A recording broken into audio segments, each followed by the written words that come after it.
We're looking at Malachi chapter 2, the first 9 verses, and we've chosen to call this priestly malfeasance. And in case you're wondering, no, this is not a Cubs shirt. Okay, so much for that.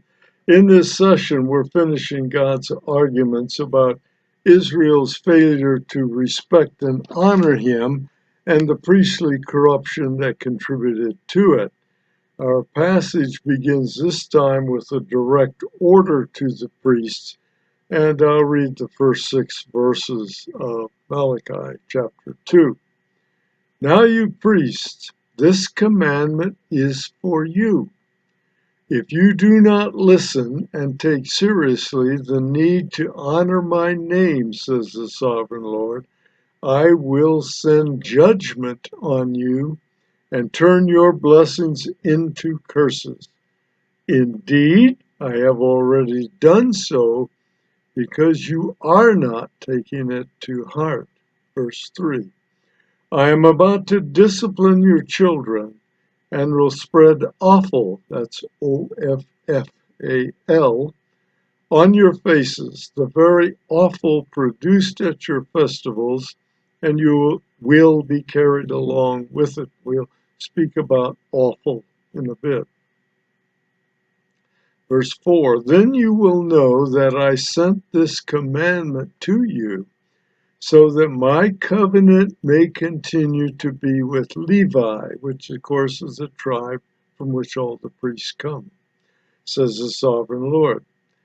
My covenant with him, Levi, was designed to bring life and peace. I gave its statutes to him, Levi again, to fill him with awe, and he indeed revered me and stood in awe of me, or in awe before me. He taught what was true. Sinful words were not found on his lips. He walked with me in peace and integrity, and he turned many people away from sin. It sounds like he's raising Levi up to be quite a man on a pedestal. Well, we'll check that out in a bit.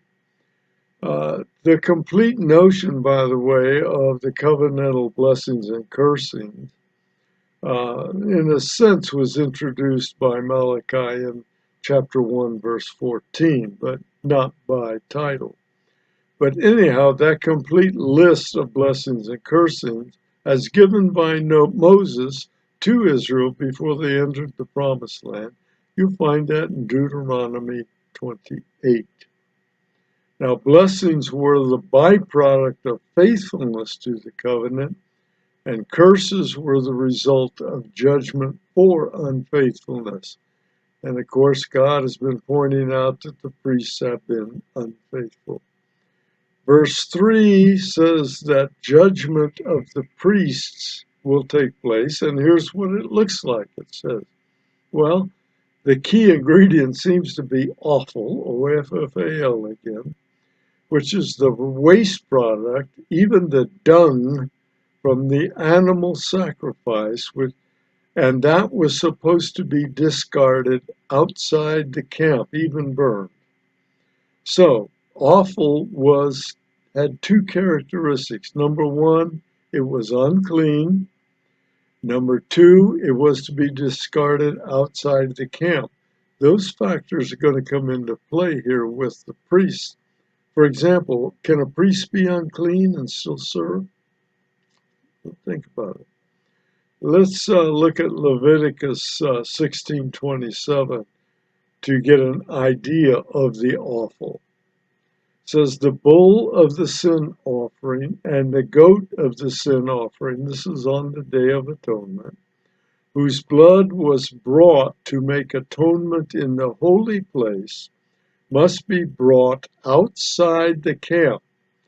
In other words, the offal had to be brought outside the camp, and their hide, flesh, and their dung, which is the offal again, must be burned with fire. So that was an instruction about the use of offal. And here God says, hey, priest, I'm going to rub your face in that stuff. Well, the notion of spreading offal on someone's face is then obviously an act of gross shaming and unspeakable humiliation. Not to think how nasty that would be to have it done. And just as the offal was to be removed outside the camp, the implication here is that the priests who would then be unclean would be removed from their positions. It's almost like God saying, hey, priest, get your face out of here. Well, the purpose, which we read in verse 4, the judgment of the priest was so that God could keep using the Levites as priests. Remember what it said? It said, it's so that I can continue with my covenant with Levi. So he's saying, if these things are so bad that we can't knock it off, and I may have to give up the Levites as being the priests. Yeah, so kind of a threat, it seems to me. The reference to discipline your children is a little bit more vague to me. I'm thinking that it may simply mean that the generations of Levites to come would be warned of the costs of the priestly corruption. Or they could also be disciplined by having their ability to be priests removed. In other words, if that covenant were to be cut off and the Levites were no longer guaranteed to be the priests, that would be another form of possible judgment or punishment or discipline on the children. We don't know for sure. Verses 4 through 6 seem to be a tribute to the service of the tribe of Levi. It looks like a playing up on the qualities of Levi himself, but it probably is more a reference to the tribute paid to the service of the tribe of Levi through the years of the wandering and so forth. And he was beginning with the fact that they were chosen by Yahweh for that service. Numbers 3:45 kind of points this out. It says, take the Levites instead of all the firstborn among the Israelites. You remember when Jesus was taken to the temple after his circumcision sometime later? They had to pay an offering to buy back Jesus because he was the firstborn of Mary and therefore belonged to God. And God said, you can buy him back. And he said, we'll take the Levites instead. And we'll take the livestock of the Levites instead of the livestock of the people. And the Levites will become mine. I am the Lord, he says. A reference to the covenant of peace, for example, might be a reference to Aaron's grandson Phinehas and the zeal for the glory of the Lord he showed at Moab. Remember that the Moabites had seduced the Israelites into immorality, and there was a ban put on foreign wives, but yet when this one Israeli guy brought in a Midianite woman and flaunted it as he brought her into his tent, Phinehas grabbed a spear, ran the spear through both of them, killing both of them, and this is what God is speaking about here. And it says, beginning in verse 10 of chapter 25, we'll read down through verse 13. The Lord spoke to Moses, Phinehas, son of Eleazar, son of Aaron, the priest, has turned my anger away from the Israelites when he manifested such zeal for my sake among them, so that I did not consume the Israelites in my zeal. So he was saying, I was ready to bump off a lot of Israelites, But Phinehas, in his zeal to do my will, put an end to that plague. Verse 12. Therefore announce, I am going to give to him, that's Phinehas, my covenant of peace. So it will be to him and his descendants after him a covenant of a permanent priesthood, because he has been zealous for his God and made atonement for the Israelites. So he saved the neck of a lot of Israelites in that action. Well, what was God commending the past practices of the Levites for? Well, here's some of the things they have done, the things they have been.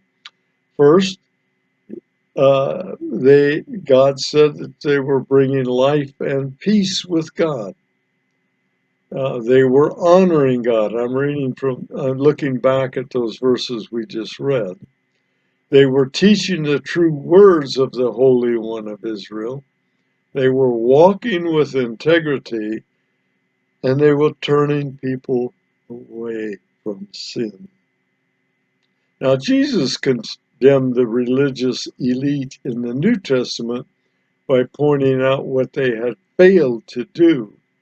In a sense, that's what the priests have been doing. They've been failing to live up to the commands of the covenantal law.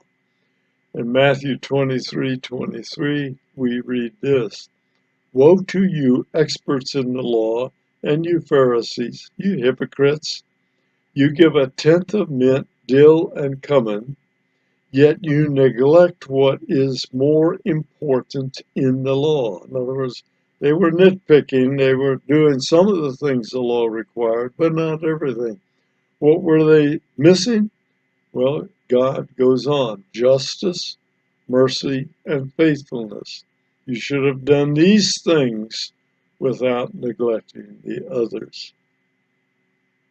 Well, that same idea was supported by Micah hundreds of years earlier in Micah 6:8, where he says, He, God, has told you, O man, what is proper and what the Lord really wants from you. He wants you to promote justice, to be faithful, to live obediently before your God. Well, let me give you a short Bible quiz, okay? We've got plenty of time for it. What was the occasion for God's praise of Phinehas? Well, we've really talked about it. He ran a spear through an Israeli man who brought a Midianite wife into his tent and flaunted that in spite of the ban of foreign wives. For what infamous act was Levi first known? You know that? I bet you do. You may not have thought about it. Let me read it from Genesis 24, verses 24 through 27. All of the men who assembled at the city gate agreed with Hamor and his son Shechem. If you remember the scene, Shechem had raped Levi's sister Dinah, and then he wanted to marry her. He was so much in love with her, he wanted to marry her. So Levi and Simeon got all of these guys in Shechem, the town of Shechem, to agree to be circumcised. So they all gathered at the gate with Hamor, Shechem's father, and as I recall, the mayor or the governor or whatever, the head honcho of Shechem, which was in Samaria, remember. Every male who assembled at the city gate was circumcised. Okay, so all of the Shechemites were circumcised. In 3 days, while they were still in pain, and I've heard urologists and other MDs say that a circumcised male, particularly an adult, he's going to be sore for longer than 3 days. Here it says, in 3 days they were still in pain. Two of Jacob's sons, Simeon and Levi, Dinah's brothers, each took his sword and went to the unsuspecting city and slaughtered every sore male. I added the sore back in again. Evidently, the soreness was enough they couldn't defend themselves. It continues in verse 26. They killed Hamor and his son Shechem with the sword, took Dinah from Shechem's house, and left. Jacob's sons killed them and looted the city because their sister had been violated. Another question. Of what tribe were Moses and Aaron? That one also is pretty well known. Exodus 4:14. Then the Lord became angry with Moses. Moses was trying to find excuses to get out of being called. And the Lord said, what about your brother Aaron, the Levite? So Aaron and Moses were both Levites. Now Malachi is going to continue in verses 7 through 9 with a comparison. The comparison is between what should have been and what actually was. Let me read starting in verse 7. For the lips of a priest should preserve knowledge of sacred things, and people should seek instruction from him because he is the messenger of the sovereign Lord. You, however, have turned from the way. You have caused many to violate the law. That was through those improper offerings, as we saw. The sovereign Lord says, therefore I have caused you to be ignored and belittled before all of the people to the extent to which you are not following after me and are showing partiality in your instruction. Remember what the awful was spread on their face? Insult, shame. Now he says you're going to see it because of what you have been doing, you're going to be ignored and belittled. You will not have top billing in Israel any longer. You will be shamed. In verse 7, the priests were to have instructed the people in the ways and commands of Yahweh. In verse 8, the priests were to act to keep people from sin, while they actually encouraged people to sin by violating the law, as we spoke of a minute ago. As a result of their corruption, the people's estimate of the priests went into the toilet, just as God's rubbing awful in their faces predicted. So we're doing a double up here. Takeaway, let me put the takeaway in the form of a question and answer. But what is the real danger when a religious leader falls? And these priests were falling. Well, it turns out that the world revels in such a situation because they want to use it to belittle God and belief in God and to belittle his glory, and they want to impugn both him and his glory. Accordingly, James gave us a warning or a caution. This is in 3:1, James 3:1.